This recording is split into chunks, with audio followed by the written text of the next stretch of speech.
প্রথম অধিবেশনে যখন সংসদ আমাদের শুরু হবে, সংসদ নেতা উনি বয়োজ্যেষ্ঠ যিনি সংসদ সদস্য আছে উনি আহ্বান জানাবেন যে সভাপতির আসনে একজন সংসদ সদস্য সিনিয়র যাকে উনি মনে করেন উনি আহ্বান জানাবেন, তার সভাপতিত্বেই সংসদটা শুরু হবে। শুরু হওয়ার পর কোরআন তেলাওয়াতের মাধ্যমে সংসদের কার্যক্রম শুরু হবে এবং পরবর্তীকালে স্পিকার নির্বাচিত হবে, ডেপুটি স্পিকার নির্বাচিত হবে, তারপরে স্পিকার সাহেব গিয়ে সভাপতির চেয়ারে বসবেন, তারপরে আনুষ্ঠানিকভাবে মূলত কার্যপ্রণালী বিধি অনুযায়ী সংসদ পরিচালিত হবে। প্রথম দিন কি বিষয় উঠে আসছে? যেমন শোক প্রস্তাব আছে, প্রেসিডেন্টের ভাষণ আছে, এই সমস্ত কার্যক্রমগুলোই কার্যপ্রণালী বিধি। এবং আগামীকালকে আমাদের পার্টির যে সমস্ত নির্দেশনা উনি দেবেন এবং এবং আপনারা জানেন যে পরবর্তীকালে যে সংসদ কীভাবে পরিচালিত হবে, যেন একটা ইয়ে আছে, কমিটি আছে, যেটা স্পিকার যেটা মানে চেয়ার করেন, উনি নির্বাচিত হওয়ার পর সংসদটা কী ধরনের মানে কতদিন চলবে, কীভাবে পরিচালিত হবে, সেই সিদ্ধান্তই এই কমিটিতে হয়ে থাকে এবং স্পিকার নির্বাচিত হওয়ার পরে হয়তো মিটিংয়ের মাধ্যমে এই সিদ্ধান্ত গ্রহণ করা হবে। সংসদের যারা সরকার আছে তাদের ভুল ধরানোর জন্য যে গুরুত্ব দরকার, বিরোধী দল যেটা অতীতে হয়নি সে ধরনের একটা সংসদ হবে। বিরোধী দল সবচেয়ে বেশি সময় ধরে কথা বলবে।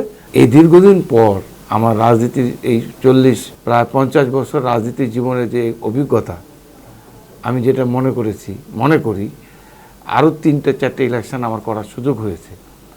আমি কখনো দেখিনি যে মানুষ বাসে করে, ট্রাকে করে, ট্রেনের ছাদে করে ভোট দেওয়ার জন্য শহর থেকে বাড়িতে ঈদের সময় যেটা মানুষ করে, এটা একটা ব্যতিক্রম ধরে। তাই আমি মনে করি যে নির্বাচন যেহেতু মানুষ তার দীর্ঘদিন যে কষ্ট, তার পছন্দের প্রার্থীকে যেভাবে ভোট দিয়ে এমপি নির্বাচিত করেছে, ঠিক সেরকম মানুষ এই সংসদের দিকে তাকিয়ে আছে। যে সংসদ সদস্যদেরকে ওনারা নির্বাচিত করেছে, এই সমস্ত নির্বাচিত প্রতিনিধিরা দেশের জন্য, এলাকার মানুষের জন্য কী ভূমিকা পালন করে। 90s ওই সময় আমি এমপি ছিলাম, সে সময় আমরা যখন পার্লামেন্টে বক্তব্য রাখতাম, মানুষ রেডিও নিয়ে বসে থাকতো মাঠে, জমিতে, যে আমাদের এমপি সাহেব কী বলেন। বিকাশ পেমেন্টে 10,000 টাকার বেশি অফার, শপিং চলছে তো। টেলিভিশনে রাত্রে নিউজের সময় দেখতো আমাদের এমপি সাহেব পার্লামেন্টে কী বললেন। এই লাস্ট 20 বছর কিন্তু মানুষ পার্লামেন্ট বিমুখ ছিল, কেউ দেখতে চায়নি, কারণ নির্বাচনও ছিল না। একই দল থেকে একই মানে একটা কি দলীয় নির্বাচন এর মতো, মানুষের আগ্রহ ছিল না। তো আজকে আমি মনে করি যে এই দীর্ঘদিন পর মানুষ এই নির্বাচনের পরে পার্লামেন্টের দিক তাকিয়ে আছে।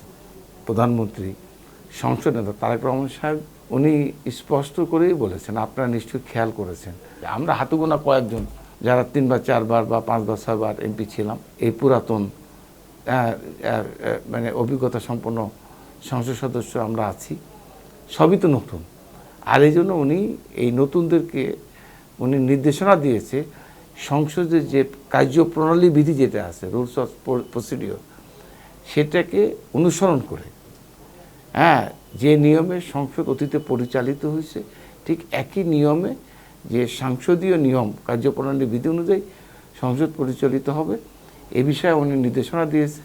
এবং কনস্টিটিউশন, যেটাই সবচেয়ে ইম্পর্টেন্ট, এই সংবিধান সম্বন্ধে যেন আমরা লেখাপড়া করি, যেন সংবিধান বিষয় পার্লামেন্টে আমরা কথা বলতে পারি, বিষয়গুলো নির্দেশনা দিয়েছে। ঠিক সেই আলোকেই নতুন সংসদ সদস্য পুরাতন সমন্বয় একটা প্রাণবন্ত সংসদ হবে বলে আমি বিশ্বাস করি। সংস্কার যেটা হয়েছে, এই সংস্কার যে বিলটা, এই বিলটা যখন পাস হবে, পাস হওয়ার পর বিরোধী দলের থেকে ডেপুটি স্পিকার নির্বাচিত হবে, এটাই হচ্ছে পার্টির সিস্টেম।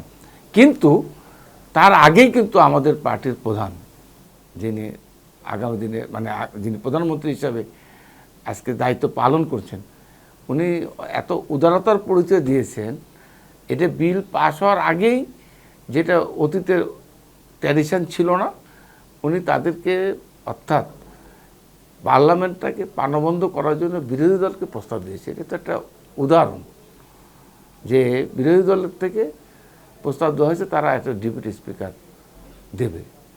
আমরা আহ্বান করেছি, আমরা আশা করি আমাদের আহ্বানকে তারা সম্মান জানাবে।